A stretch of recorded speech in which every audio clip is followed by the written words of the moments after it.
You are what you think all day long. Ralph Waldo Emerson. The words you speak become the house you live in. Rumi, a Persian poet from 750 years ago. Our lives are shaped by our mind, for we become what we think. The Buddha. In the hubris of my youth, I chose to not heed those wise words. As an actor in training, I was gripped by fear and self-doubt, so much so that it was difficult to ask a question, let alone stand up and start a scene. My name is Michael Grant, and after years of study and many years as an acting teacher, those words now form what I believe in, what is the foundation of what I teach as authentic self in performance. I was frustrated that my students often used negative and repetitive language against themselves in the class, that they were too afraid to try anything new, that if they weren't already really good at something, then there's no way that they could ever be. And I wanted to change that perception. What you think becomes what you say about yourself, becomes what you believe about yourself. So, creating an awareness about the fact that you have a habit of this repetitive and negative thought about yourself is the first step, becoming aware. So, here's an example of how I brought some awareness to those students. First day of singing class, I say to this girl, I'll call her Melinda, I want you to perform a few lines from your favorite song in front of the class. And she's like, no way, I can't sing and I should never sing. And I said, hey. The skills required for singing are probably just not in your wheelhouse, probably not a part of the regular routine of your day. So with practice and imagination and playfulness, you will be able to sing. And she's like, no way. I said, okay, let's try this exercise. I want you to go to the blackboard and I want you to write down everything that you have thought and said about yourself in the class. She did, and she was shocked at the depth of negativity.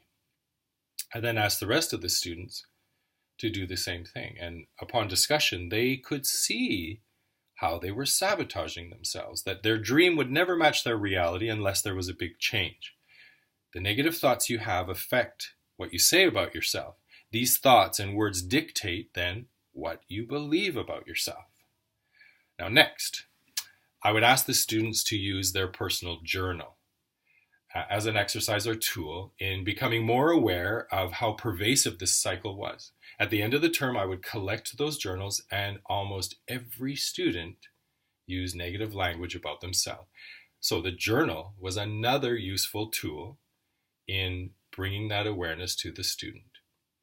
Also in class, anytime a person used that kind of negative language, I would stop them and redirect them and say, now use a positive or at least a neutral word in place of that negative one, for them to see that it was a habit that they had to become aware of. Now, creating a daily practice using the power of intention is the second step in transforming toward authentic self in performance. Author Gary Zukav says, intention is at the heart of our authentic power. All too often, people are focused on this outward expression of self as dictated by the thoughts, words, and actions of those around us. That our desire to conform is so powerful. The act of changing your daily practice to include more positive self-talk is greatly affected by the addition of conscious intention. To be aware of what you're thinking and saying about yourself and what it makes you believe is key. So here's another example. This young man is rehearsing a song in the singing class, and he keeps making the same mistake at the same place where he believes the notes have gone too high for him. He hates this song. He's mad at this song. And I said, you are just rehearsing your mistake. Every time you get to this place where you believe it's too high for you, you tighten up and you can't sing. And he goes, but my voice just doesn't go there. And I said, actually, that's not true. Every good songwriter writes a song that supports the emotion required to lift one's voice to that place. He still didn't get it. So I said, okay, let's look at this just purely as an actor. Take the words off of the music, write them out like a monologue. What does the character want in this monologue? And more importantly, what does the character want right before those high notes? He got it. He's like, oh, I can perform that as an actor because I'm alive in the moment and I know where I'm going, I know what I want, and it gets me worked up to this emotional point so I can be at the accurate emotion right at that time. And I said singing is no different, right? If you are really alive in the moment, then the power of the emotion in that moment will support the voice to naturally go to that place. So,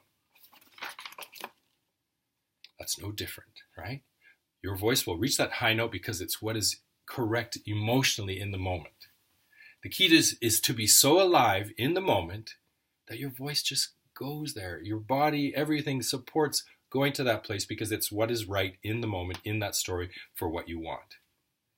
Plus a lot of practice, imagination, and playfulness. A lot of healthy practice.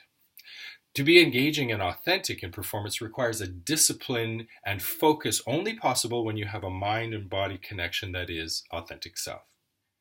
So these acting lessons were designed to help lead an actor to their own authentic version of authentic self. So no two actors are the same, so the process wouldn't be the same for any two actors, right?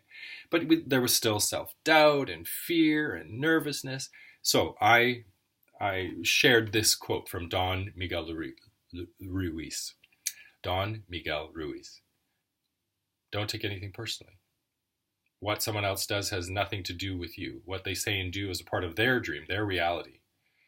When you are immune to what others do and say, then you are free of needless suffering. So, in conclusion, recapping those points. Most important thing in the beginning, to become aware of your habit of this negative and often repetitive talk about yourself. And secondly, with practice, you can consciously change your habits and conduct yourself with intention, a more authentic version of yourself. And remember Melinda? Well, now she loves to sing. And I recently heard that she was asked to be the lead singer in a band that was formed by her work team. Changing what you think about yourself can change what you say about yourself, which in turn can change what you believe about yourself, which changes your life. My mentors shared that with me, and today I share that with you. Thank you.